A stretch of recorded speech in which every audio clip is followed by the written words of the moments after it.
Long ago in the land of Israel, there lived a man unlike any the world had ever known. His name was Jesus. He taught with wisdom, loved with compassion, and lived with perfect obedience to God. Wherever he went, people followed, listening, watching, and wondering. But Jesus did not come to walk his journey alone. The beginning of the cow Jesus knew his mission was great. He came to teach about God's kingdom, heal the broken, forgive sins, and show the world what true love looked like. Yet he also knew that his message must continue even after he returned to heaven. So Jesus prayed. He often went away to quiet places, especially hillsides and mountains, to speak with his Father.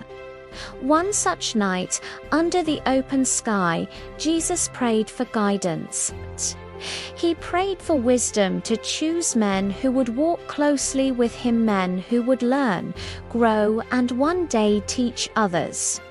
These men would be called disciples, which means students or followers. The fishermen by the sea one morning, Jesus walked along the shore of the Sea of Galilee. The water sparkled in the sunlight, and nearby fishermen were busy cleaning their nets after a long night of work.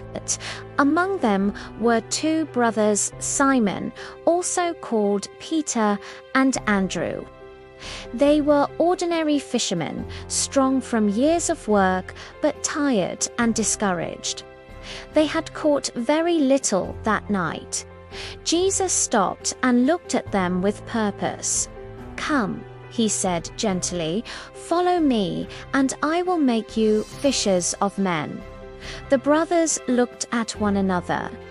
Something in Jesus' voice stirred their hearts, but without fully understanding why, they left their nets, their boats, and their plans and followed him immediately. Not far away were two more brothers, James and John, working with their father Zebedee. When Jesus called them, they too left everything behind and followed him. They did not know where the road would lead, but they trusted the one who called them. A tax collector's new life as Jesus continued his journey. He came to a place where taxes were collected. Sitting there was a man named Matthew, also called Levi.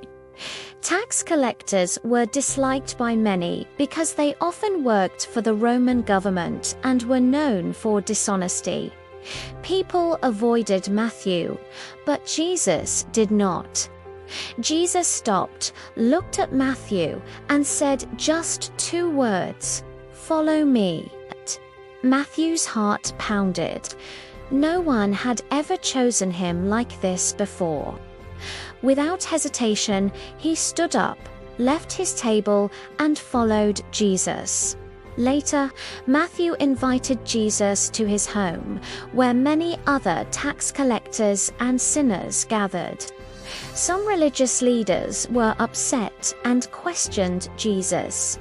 But Jesus replied with compassion, "It is not the healthy who need a doctor, but the sick.